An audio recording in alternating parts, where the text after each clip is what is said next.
Okay. All right, just a couple of thoughts.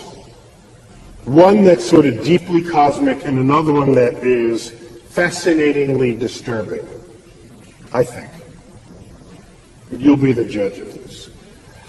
Consider a couple of fundamental facts that has been gleaned in the past 60 years.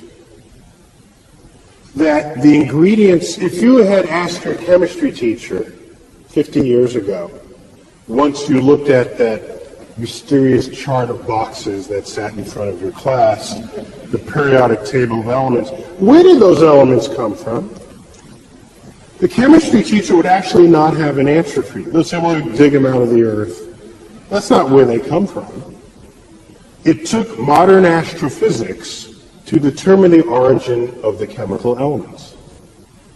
We observe stars. We know what goes on in their center. They explode, laying bare their contents. And what we've discovered is that the elements of the periodic table, that which we are made of, derive from the actions of stars that have manufactured the elements, exploded, scattered their enriched guts across the galaxy, contaminating or enriching gas clouds that then form a next generation of stars populated by planets and possibly life.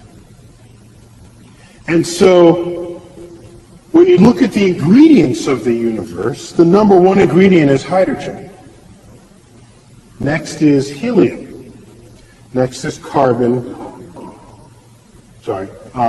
helium, oxygen, carbon, nitrogen. Those are the top ingredients in the universe. So you say, well, okay, that's kind of cool. Well, and you look at Earth, because we like thinking of ourselves as special, we say, oh, we're special. Well, what are we made of? Well, what's the number one sort of molecule in the body? It's water. It's water. Well, what's water made of? H2O. Hydrogen and oxygen. Hydrogen and oxygen. In fact, if you rank the elements in the human body, with the exception of helium, which is chemically inert, useless to you for any reason other than just to inhale it and sound like Mickey Mouse, you can't die from helium unless that's all you breathe.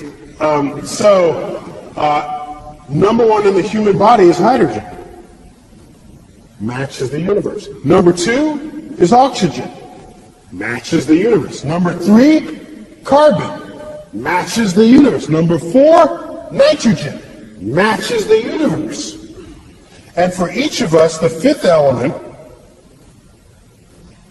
other, is the same in both places. Okay?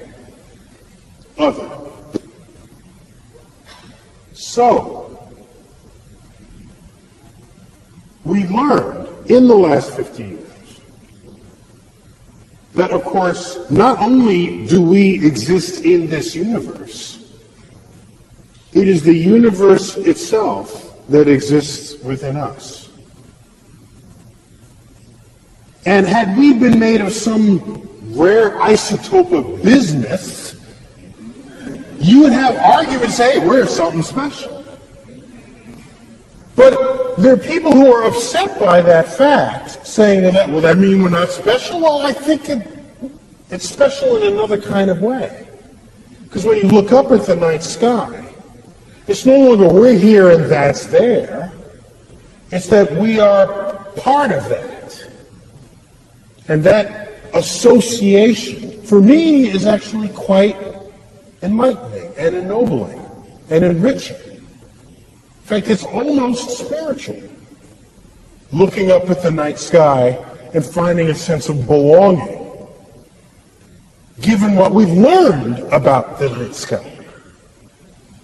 And so now we have ourselves.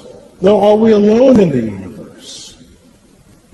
We're made of the most common ingredients there are. And our chemistry is based on carbon. Carbon is the most chemically active ingredient in the entire periodic table.